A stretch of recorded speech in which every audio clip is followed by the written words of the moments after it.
Okay, so if you guys are here for entertainment, come back later. If you're here to learn how to do this so that you can do it yourself, not just for the 7th grade of Bas Yeshiva, but maybe even for kids out there in the hobbits who don't even know which side the pajama go on their heads with, the peace side or the other side, or not at all. So you guys will be able to teach them how it's done. Now, I'm going to give you guys some tips as I go along of what to do to keep the crowd sort of engaged. Engaged means that you're connected to what you're talking about so you don't let it flake out.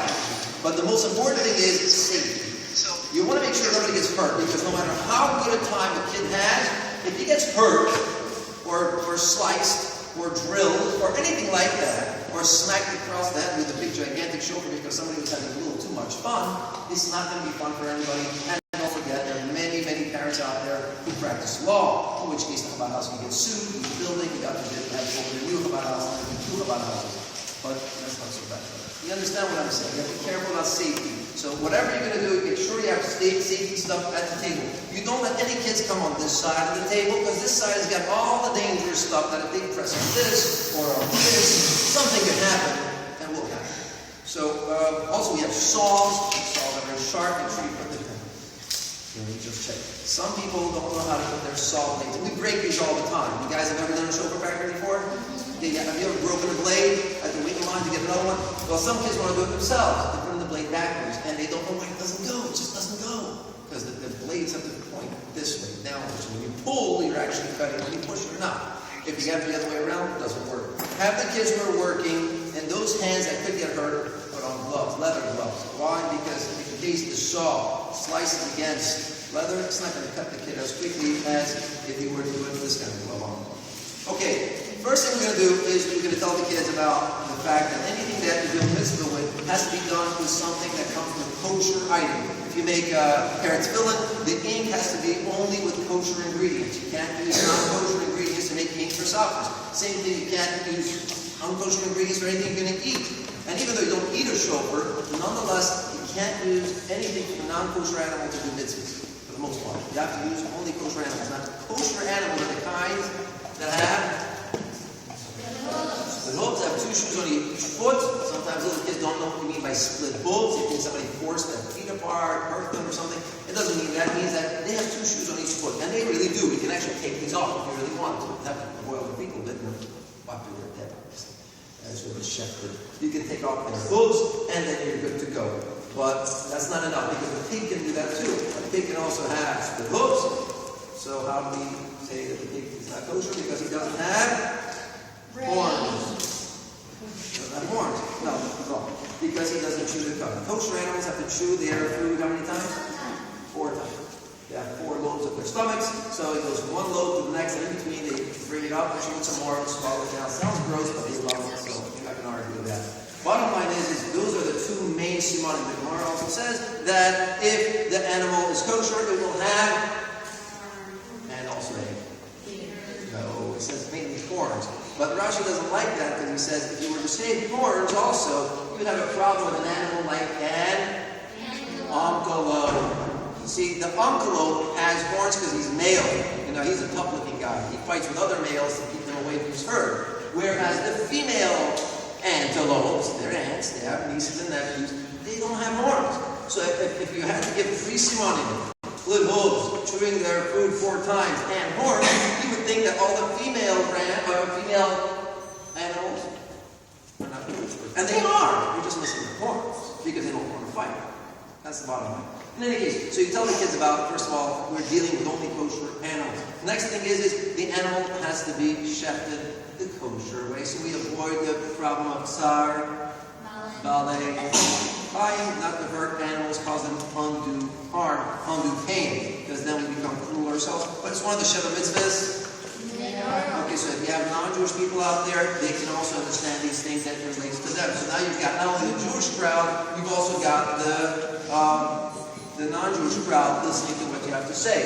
There are many different animals you can make a shofar from. They would be kosher, but the main one we want is the ram, better known as the ayil from the Akedah Yitzchak. Now, it's interesting, you guys are in school, and I read the story, and I think it was in the memoirs of the really good Over there he talks about where there was a Rebbe who came to him and said, Rabbi, my students are too little, they can't do the whole entire davening, it's just too hard for them, they just started learning how to read. What can we skip and what we have to really say? And he thought that the Rebbe would say something like, oh, you gotta say Shema Yisrael, you gotta say Shema Esrei. And he says, are you sure you always have to say the part of the Akedah Sitzchak, because that's what teaches a Jew to have Mesiris Nefesh, to be able to give up his life for Hashem no matter what happens, and you can't skip that. Very interesting. In any case, let's move on here. You can use many different kinds of horns. I've got over here one. He's not here, is he? No, he's not. This is an impala horn. You can see he's got a hollow horn, okay? But it's twisted and curly. It's very hard to get the zafus out. A shofar has to have a hollow inside. That's why it's called a shofar, because the word shofar, if you speak a little bit of Lashon HaKodesh, then you know that it comes from the word shveiferes. A shveiferes means a hollow tube, something that's hollow. If it was, like somebody asked me, can I make a deer horn shofar, or a moose horn shofar, or one of these monster shofars? Can I? No. Why can't you? No. Is it a kosher animal? Yes. If it's a kosher animal, why can't we make a shofar out of it? It's not a horn. Why? It's not hollow. It's not a shofar. Therefore, we can't really hollow it out, even then you wouldn't know which side to blow. It's probably very confusing if you do that. So you're going to stick these things that are hollow. Now, there's a couple of other kinds of animals I want to show you, but first let's get to work because we ain't got much time. All right, over here I've got a almost ready shofar that was already cut off the ram, and it's ready to sort of be made into a shofar. You can see that they had to cook it for a while in these chemicals. You see that bone inside over here? You see that bone? Okay, that is what prevents it from being hollow. Now, that is not part of the outside.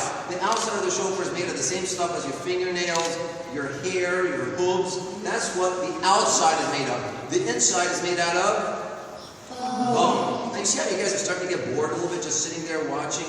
You can make the whole show a little bit more interesting by calling up some helpers. You over there, and listen very attentively. Come over here, please. And put on a pair of gloves so that your hands don't get too like that. Okay, thank you. And I'm just going to hold on to this for a second. Now, with kids, even if they are a little bit older, parents also love this. Give the kid a sticker, that way you know you picked on him once. You don't want to pick the same kid again and again, even though he looks nice and smiles a lot. You want to pick out a different kid, and if you don't know which one you picked out, you can be nervous and everything else. It's best to know you picked him already because he's got a sticker on. Okay, could you hold on to the shofar, please? Now, don't just call on one kid, mix it up a little bit. And if you got one class over here, another class over here, try to mix up some kids from this class and some kids from that class, right? You with the glasses, you look very intellectual. Let me come up here, please. No, the guy behind you. I'm going to save you for something else, as he said something before. Could you also put on a pair of gloves, please? And finally, we always like to get a kid. Does anybody have a relative whose mother, father, cousin, uncle is a dentist? Dentist? Anybody?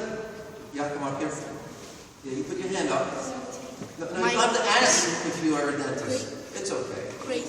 I'm going to count on you to brush your teeth very well, right? So you hold on to this brush. I know it might be a little painful, but if you have a dentist in the family, they'll take good care of it. I used to be a dentist before I started doing this kind of work, and I know exactly how to get rid of any kind of like baby teeth or stuff like that. So you just hang in there. Now, these three boys come to the middle of the table because the crowd likes to see what's going on in the middle, not over there on the side. What's your name, sir? Pinchas. His name is Pinchas. He told me his full name right away. If he had told me his name is Peter, what would I then do? Would I call him Peter? What's your Hebrew name? Exactly, I'd say, what's your Hebrew name? Then you say Pinchas. Okay, you stand right there and don't move. What is your name? Levi. Come over here on this side. Face Pinchas. Now, you have any loose baby teeth to take care of? No? Not today? I love when that will work. You sir, come over here and stand next to him. Now, inside we've got the bone. Now, see if you can remove that bone like a practicing dentist. You know how to use that set of pliers? Reach in there. Yes. Now pull it out. Now you see he's having trouble pulling it out. We need some Novocaine to take away the pain. No, I'm kidding. Now, let me show you guys a trick. A lot of shofars don't know this. A shliach will pay you double. I won't pay you anything. But let me show you what you do if you show him how to do this. Now watch your fingers. Okay? Hold it tight. Okay? Hands farther apart. Apart like this. Like this. You can't see now. Hold like this. Now if you give this shofar a rap, just like that. once, twice. Now try to remove that Shofar, that piece of bone, and see what happens. See how these kids are staying with their backs to the wall? Oh, wait a second. Which place? Now this, as Aaron Raymond likes to say, is not a banana. And we have lunch, and can you make a shofar out of this? Yeah. No, it's made out of bone. This is made out of Fingernails. fingernails. Here, it's called in English keratin. I didn't want you to get, people to say what you did. Stand over here. And you, sir, stand back over here. Notice I'm trying to keep my back not to face you. So you do that, and I can move around the crowd, keep facing the crowd so they don't think that you're just showing them their, like you don't care. Now, this thing here is not really a toothbrush, it's used for cleaning out the inside of the shofar. If you happen to have a shofar that has that, and often it does, because whoever used it last year just put it away after Yom Kippur, Rosh Hashanah. They blew it for a whole month. Who knows if they brushed their teeth? It might have been, and they didn't even eat anything before Rosh Hashanah when they blew it, and it smells. So what you do is you get a baby bottle brush. Now, if you use a baby bottle brush, never use it for the baby's bottle ever again. You use it for the shofar.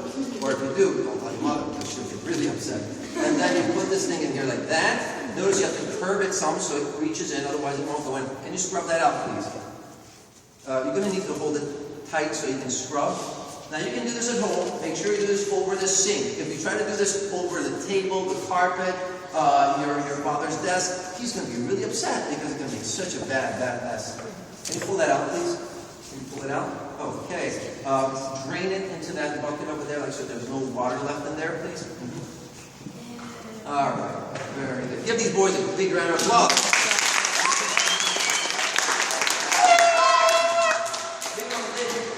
Now, the next thing to do is you got your gloves off. Notice that this here shofar, this is a real ram's horn. It comes from this guy here. Okay? Now, you're not going to be able to get many of these with the actual Shofar that fits in. Each of these bones fits only its own horn. You can't interchange them. You'll only have one of these at the Chabad house or at the Tzitz Club or wherever you keep your shofar making kit. So you're going to have to explain to the people two things. Number one, we don't want to waste this one because I have to show other people how this works. Second of all, is when it's wet, do you want to make it into the shofar? No.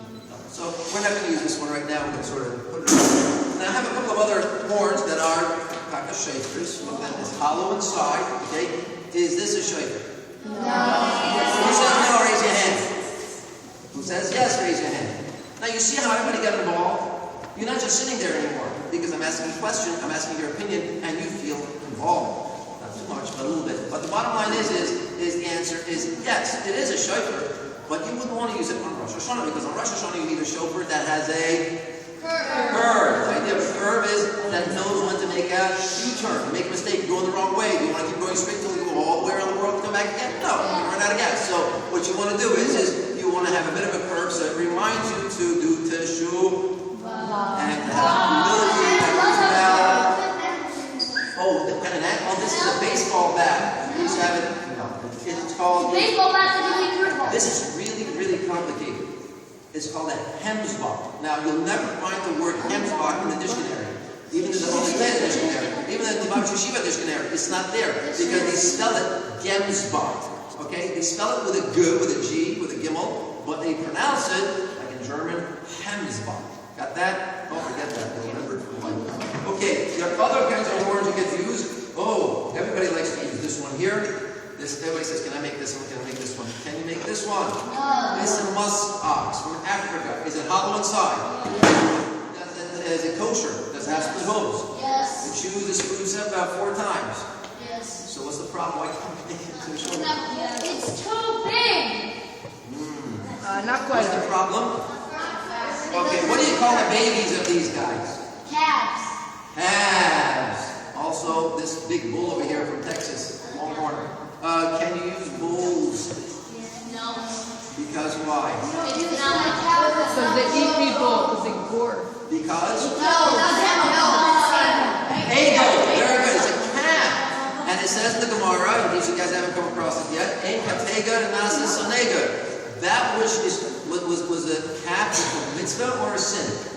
An aveira, right? It was an aveira. So therefore, you can't use evidence of an aveira to say, Hashem, we want to be close to you. Oh yeah, with that. I remember that. That's not a good idea.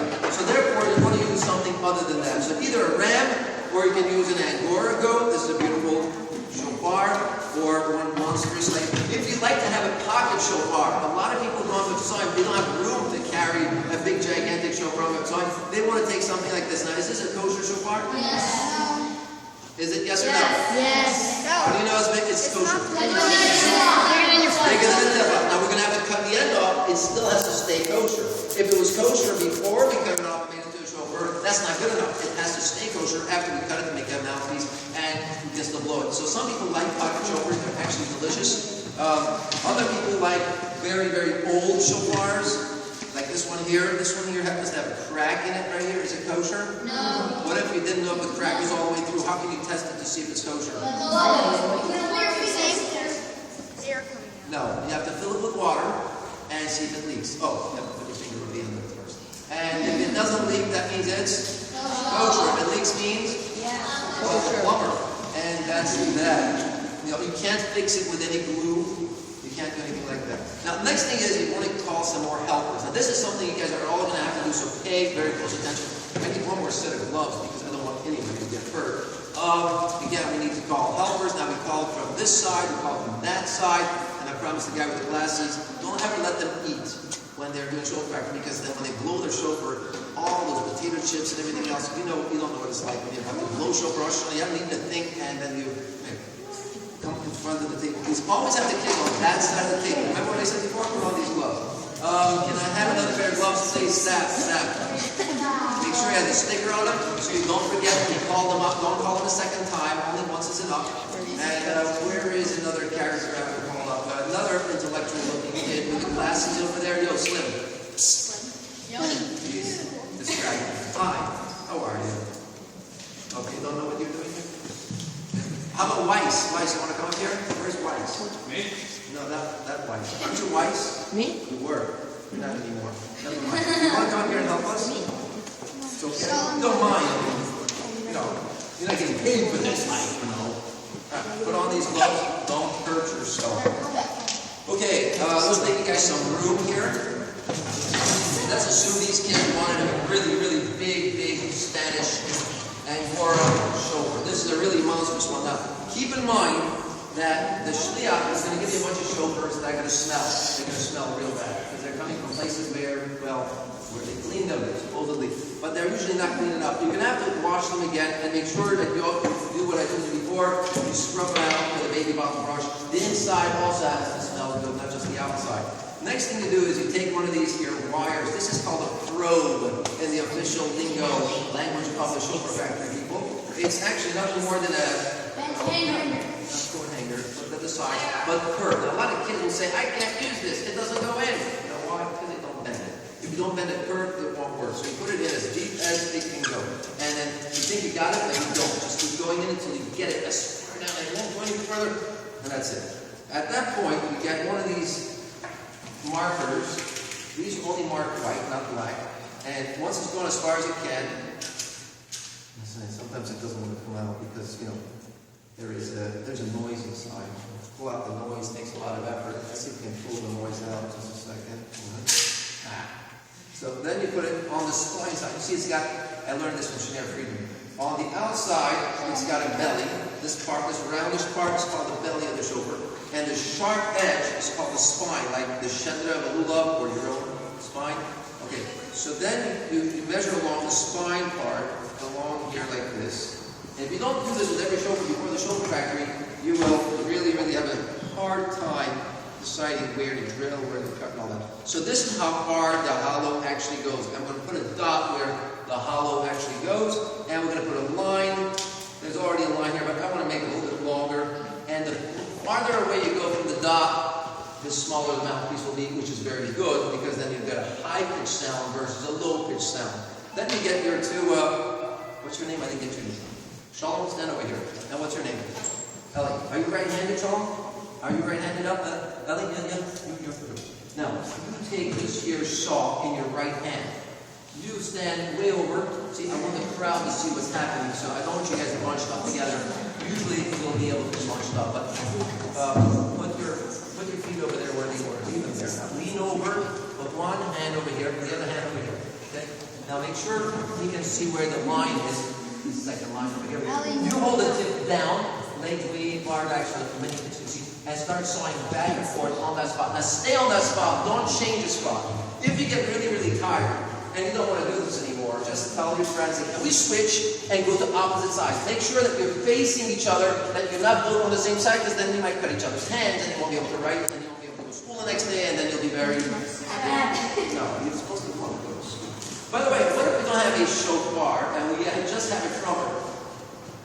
Can you use one of these for a Shofar Factory? For a Shofar Factory, good, but can you use it on Rosh Hashanah? Made out of stainless steel. Can you use this on Rosh Hashanah? No. Why not? Special. It's muktzah because we're not in the Beis Hamikdash. If we were in the Beis Hamikdash, switch sides. If we were in the Beis Hamikdash, we could use a trumpet, but not the Tekiyah Shofar, because we would also build a blow a trumpet on Rosh Hashanah. You guys know that. Now, what if these guys? Wait a second. Wait, do you see what's happening here? Are they following instructions? No. What's going wrong here? Okay, the guy who's sawing has to hold the tip down. The guy who is not sawing has to hold the shofar down. Now keep his hands over here so he doesn't get sliced, and keep going backward. Now this might take some time, but that's okay. You've got all night. We're not letting you out those doors. They're just locked. You're not leaving until this is done. So take your time and don't worry that anything could possibly go wrong. We always have band-aids around here. I have a lot of band-aids in case somebody gets hurt. Have these nearby. If you want, hopefully be able to do stitches. You leave that for the salah. At least the band-aids you'll have. He's getting really tired. When you see him, he's breathing very hard and looking like he's going to faint. Then you switch again. There is a very interesting instrument called a didgeridoo. Anybody have a relative in Australia on shnickles or something? In Australia, they have something called a didgeridoo. This is the strangest thing ever. It's not a shofar, but I don't know. They say this makes beautiful music. I can't relate to it. But you can't use this on Rosh Hashanah either, even if you don't have anything else. He's almost done. By the way, the story to tell, I don't want to tell it to you guys because you guys all know it, but you should know the story to tell during the Shofar Factory is the part about the aisle from the Kiddush Yitzchak. And over there, the idea is there's a medrash, if you want to look it up, it's in Pirkei the Rabbi Eliezer, and it talks about how Hashem, after the korban of the aisle, he took the skin of the ram of the aisle and he used it for a belt for Eliyahu. Navi. He took the left horn of that ram and he sounded it on Har Si.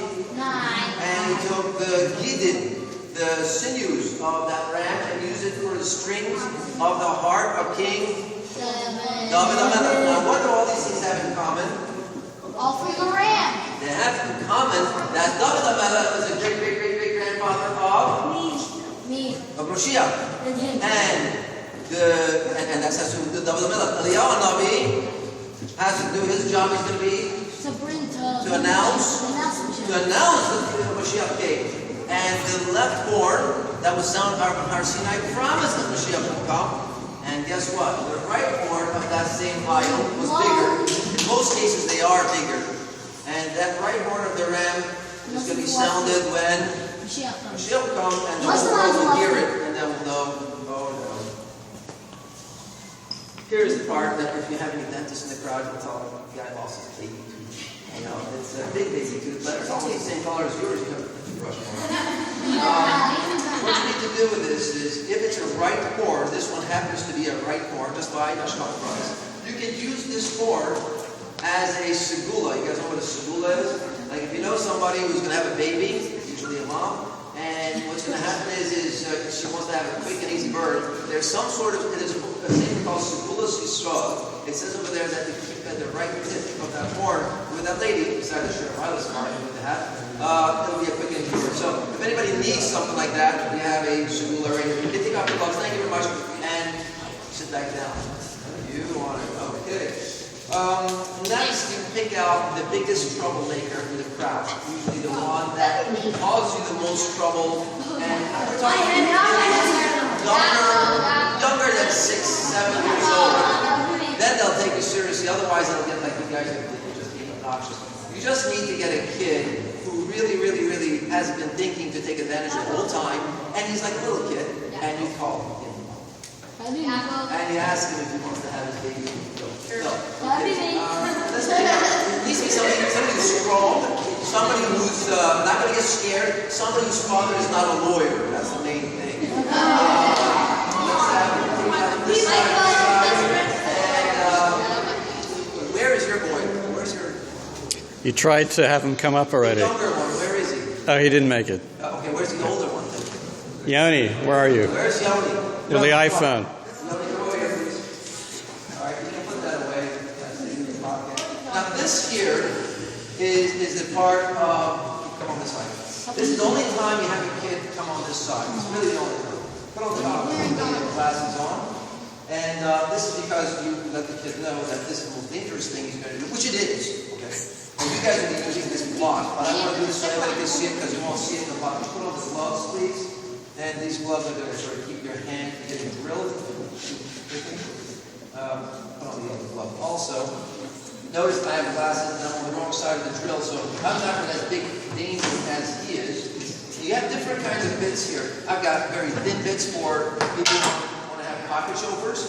I've got 2 bits. This is for like doing people's teeth. We need to get a little extra free dental work. And then over here we've got a big fat drill bit for big gigantic chauffeurs like the one we have right here. Could you hold this please? On my tooth. And put it in. By the way, it's best to get the kind of drills that you don't need a chunk key for. Just tighten it like that. Alright, put one foot in front of the other so that we don't slip because, okay, hold tight. Get your elbows straight. Real straight. No, straight. No, put one foot in front of the other. I don't want you bouncing around like that. Yeah. Imagine if I had to learn how to shoot a gun. No, let go. Oh, are you aiming at me? Okay, at this point, it's not a joke. If you don't know how to do this, don't do it. In other words, if you don't have time to practice on about 300 chauffeurs before you do Shofar Factory, don't do this. Have the kid put the shofar right in here. Here, let's show everybody how far. You see, this, if you're not so experienced, you're going to do this. This is fine, because if you miss, you're going to drill the wood. You're not going to drill the kid. You might deserve it, but he's not going to do it right in front of everybody. Hold on tight again. One foot in front of the other. Okay? Good. Aim it straight at me. I'm going to try to aim through the straightaway into the hollow. Now, if I'm successful, great. If I'm not, you're going to make a dud of a Shofar Factory. So try to do it right the first time. And if I mess up, please forgive me. It's time to push them up so you can all forgive me. By the way, if the bit gets a little bit too far, it's a very long bit, you see, and starts to feel like something burning in your hand, say ouch, and I'll stop. Okay? Here we go. Oh, by the way, that left molar, should I take care of that left molar? Yeah? Why not? You say ah. Doesn't want to. Okay, you have to do that. You can go for it. We try to get the plan for months, okay, that it doesn't work out. But anyway, here we go.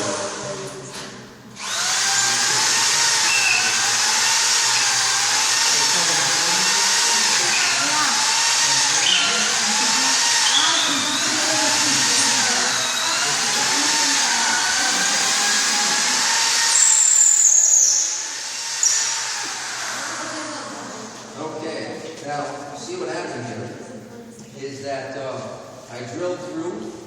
My drill bit is this long, and you see where the white dot is? It's not reaching it. What's the answer to the problem? Cut it shorter, because otherwise... Now this is the anti-clap. Stand over here, please. Hold this shofar down here. We're going to have to take the next half hour to cut this one out. Yeah, and you can cut this off again, so that you can then go into the hollow. This doesn't usually happen, but when you pick out these big, gigantic shofars, because some kid wants to... So it happens. So mainly, just fix the problem and continue on. And the most important thing is never stop talking, because if you stop talking, everybody starts talking. And it's easy to get one guy to shut up. It's virtually impossible to get 30 people to shut up. So keep talking, telling jokes, telling what's... Hey, we're done. Okay, come back over here. Let's do this again. You see, we just have to keep talking so that nobody else gets the feeling to talk. Are you ready yet? So he's got his feet in the right place and getting good at this. You want a job? Back on the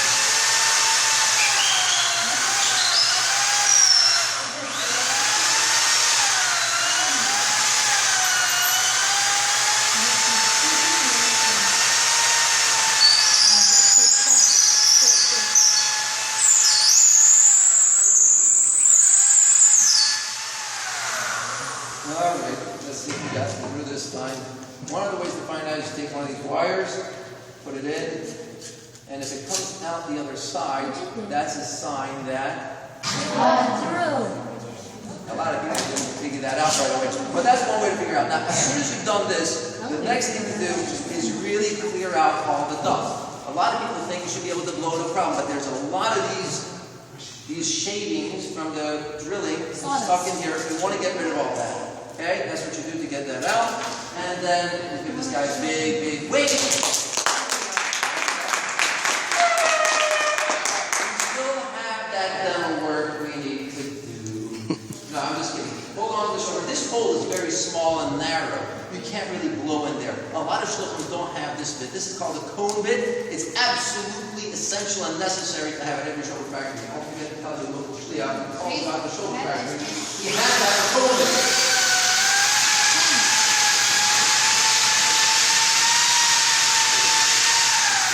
All right, are we done yet? We're done. We're going to clear out all that dust again. All right. The last thing we do is put it in and get all the dust out. And now we can give a big round of applause. Thank you.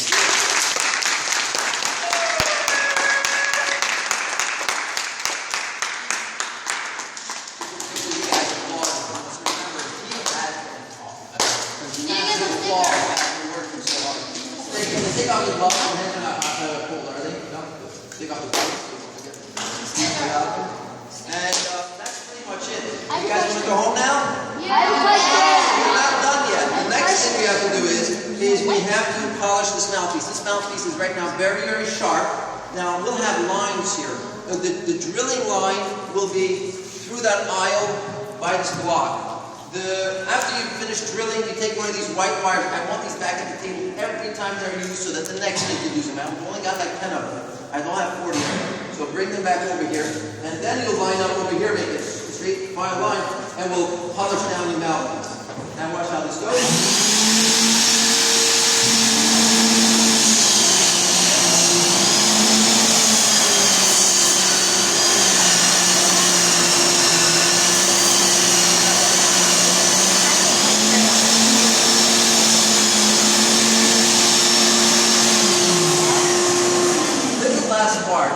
Always try to call up a kid who you can look at and say, this kid's probably never blown a shofar before. SD, you want to come over here and blow the shofar for everybody? See, you get a little kid who looks like she's never probably been in front of a crowd before, probably has never blown a shofar for the Gila, nothing. But basically, you teach any kid how to do this. Are there any chairs around? No chairs. I can get you one. Why not better?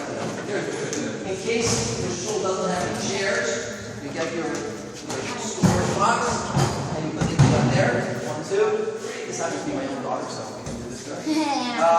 What you do is you show everybody how to blow the shofar. First of all, you hold the shofar in your right hand. Everybody pretend you have the shofar in your right hand.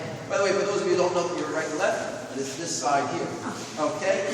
And as you hold up your shofar, imaginary way. This is going to blow it. Okay, your left hand, you have to go like this, like 2 horns, right? 2 shoes on each foot, and close them up, and put them over your left lips, like that. Take a deep breath and go. You have to take a lot of breath in your lungs. Go. Okay, once you get a kid doing that kind of buzzing, the chances are you're going to hear something, a little something. And see, put the buzzing right there on the spot, right there. Take a big deep breath and go. A bigger breath. Did you hear that? Give her a big round of applause.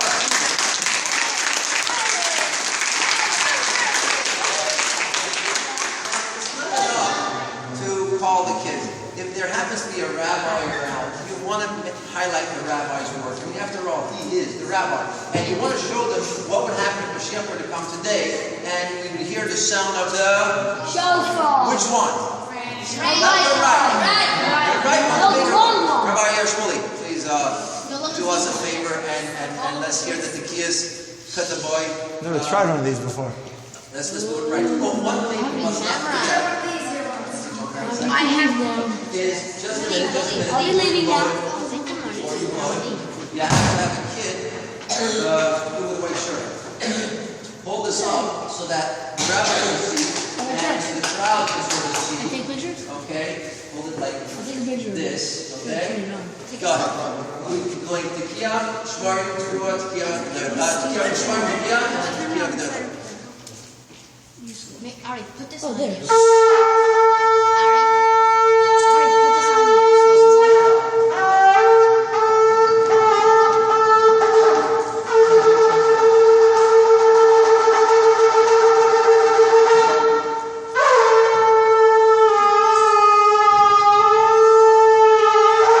Big round of applause.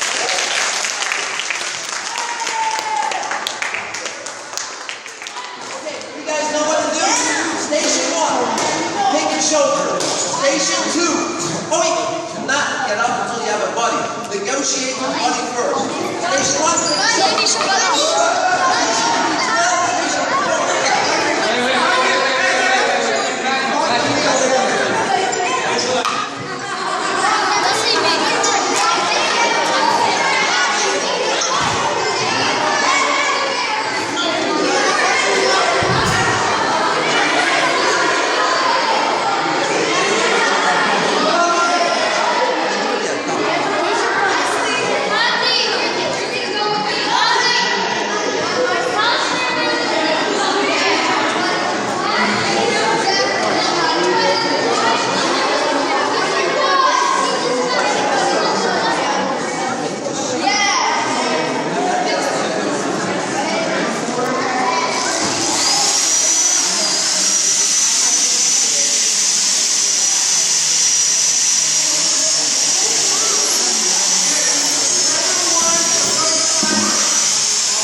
Whatever you want.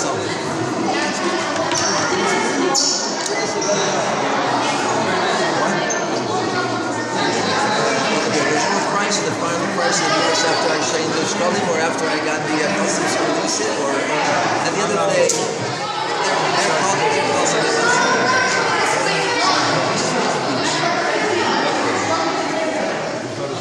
I bought you know how many? 500. It's a lot of money at the end of the day. All the other stuff. It doesn't count if I like people.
me see yours. Wow, that looks good. Smells bad though, right?